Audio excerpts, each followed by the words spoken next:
कंजूसवा के तो corona positive आयल बा कालू। ओइसन सारा कंजूसवा पैसा बांट के हमियो मरे सब करो के लेके मरे। तू समझ पुलिस को पकड़वा दे। पुलिस के हां चल पुलिस को बुला के चल। आज मम्मी के कहबई हम कि हमर गर्लफ्रेंड से शादी करा देवेला।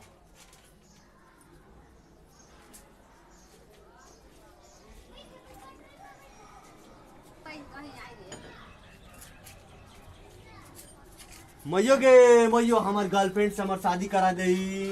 ओकरा से हम शादी ना करबई तो हम मर जबई। कितना देतो? दहेज न देतो बड़ा गरीब है। उ हमरा से प्यार करले, हम भी ओकरा से बहुत प्यार करिले। उ न मिलतो तो हम मर जबो। ए पुलिस को बुला लिया। रुक तेरा क्वारंटाइन में डालो। क्वारंटाइन में न जाए के शादी न करबो, लेकिन क्वारंटाइन में हमरा न जाए के और न करबो न। ए दादी वाला चाहिए दादी। गम बुलाओ तनी रे। हां कथि है गम? गम ये बा कि हमर गर्लफ्रेंड बाटे नु लागत आई जन्म में ओकर शादी ना होई हमरा से। काहेला? साला हमरा कोरोना नु लागल बा। ए दूर ओइ बस बैठल मैं तू कहते। अनदेखी अनजानी सी पगली सी दीवानी सी जाने वो कैसी होगी रे।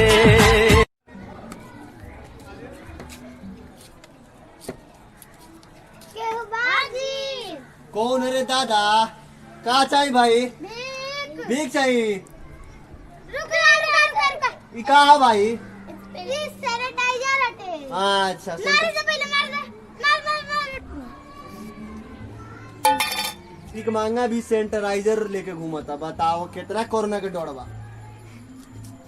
गाड़ी के रफ्तार धीरे करा झटका मरला पे वही दुखाता सीना।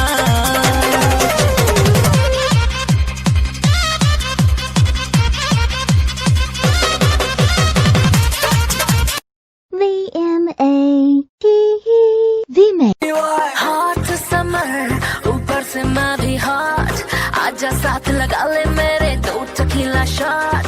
हॉट समर ऊपर से मैं भी हॉट आजा साथ लगा ले मेरे 2 टकीला शॉट। रानी सगर रुकावट का हट गइल बा। गाना बाना हमनी के सट गइल बा। अब तो लागी रोज छावा का हो।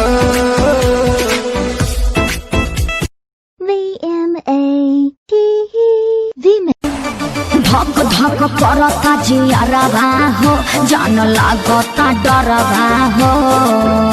अरे मुका पर धोखा करबू का कुहकता गियरवा हो।